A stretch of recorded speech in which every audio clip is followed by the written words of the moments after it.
everybody, this is Nick from Lake Geneva Country Meats. I'm here in my mom's kitchen with my Uncle Mark, and we're making one of the Leahy family's favorite holiday roast. It's a boneless pork loin roast that is crusted with a bunch of different herbs.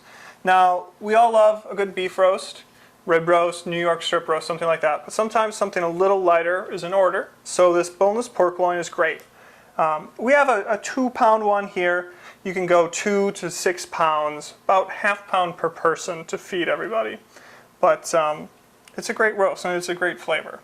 Yep. So again, when you make a roast like this, especially when you want to get a crust on it, which is what we're talking about, a crust of herbs, you want to put a little oil on there. Olive oil is what we're using. I'd highly recommend olive oil. You can use other oil if that's what you have on hand, but if you don't have olive oil, you should. So we're going to rub it pretty liberally with olive oil. Think of that sort of like the glue that's going to stick the herbs to it. So once you get a little olive oil on it like that, like Nick has done, we're going to just sprinkle. And like he said, you know, you could use some pre-mix and that's fine, but you can too just sort of go nuts. You don't measure anything. You just sort of sprinkle each of these. Right now we're doing sea salt. Sea salt is nice. It's coarse. And so you can tell just by feel how much you're using, and you don't get that accidental, oop, I just dumped a pound of salt on this thing, because that's not nice. And now we're using a little bit of black pepper. And again, we're not really measuring so much as we are just kind of sprinkling it on. We have a bunch of different herbs that we're using. We're using salt. Salt and pepper are pretty much required. Every seasoning should have salt and pepper. From there, you can go and do whatever you like. We're doing a little bit of an herb de Provence thing. So we have rosemary, sage, thyme, and parsley. And that's it's a great song. There's a song like that, isn't there? But it's also it's a really nice herb mixture. You can buy a pre-made herb de Provence mix if you'd like. We like doing it. These are a little bit fresher this way. A little bit more. Plus, it's fun. Yeah, it's a lot of fun. You know, really, you know, around the holidays, maybe your kids are in the kitchen with you, and it's something fun to do with them, and it's fun. They get to just sprinkle it on. It's not. You can't do it wrong. You can't put too much. You can't put too little.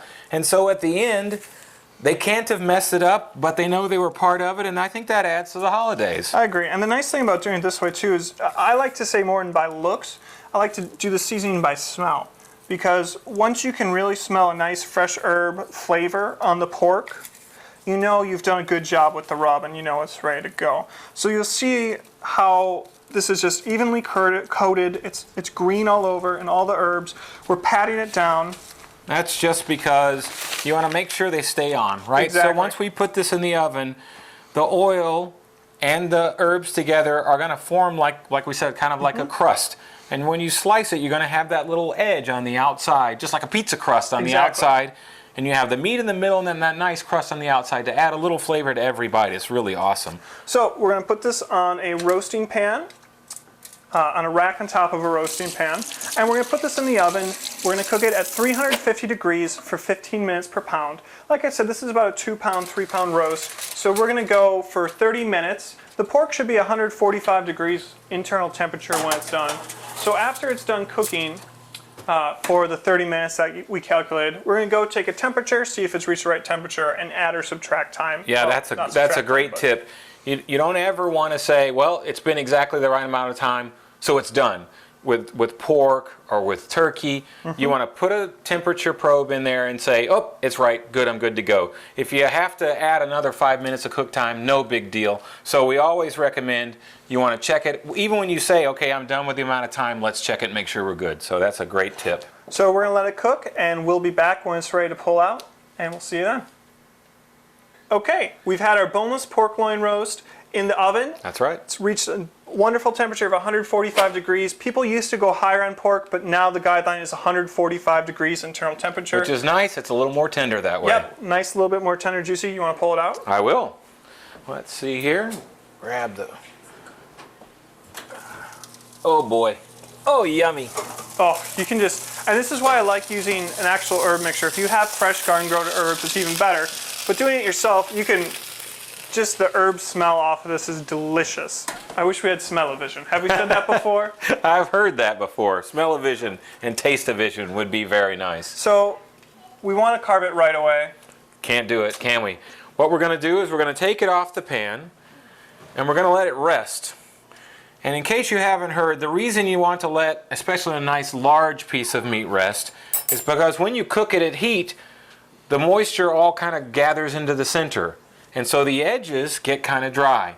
But what we do is we let it sit for 10-15 minutes, and that moisture spreads back out amongst the meat so that every slice has wonderful moisture in it. So as much as we don't want to wait, we're going to wait 10-15 minutes. We'll be back and we'll slice it up and serve it.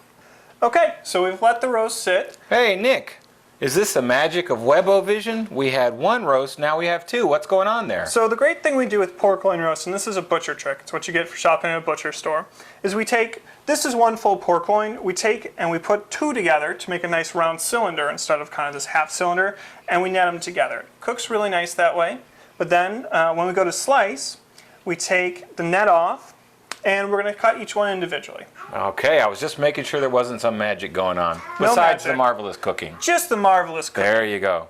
Okay, so what we're going to do is I'm just going to cut a nice thin slice that's got some crust on it that we talked about.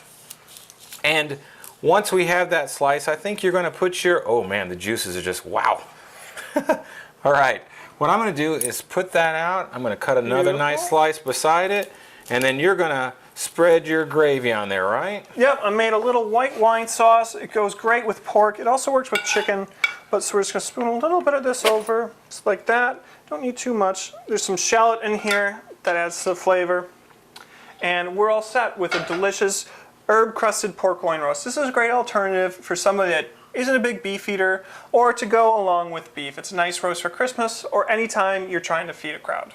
So I say happy holidays and bon appetit. Thanks for coming up, Uncle Mark. You can see the full recipe and the link below on our website, or just stop by the store and we'll be happy to help you out, where you can get the recipe and everything you need. Happy holidays from Lake Geneva Country Meats and the Leahy family.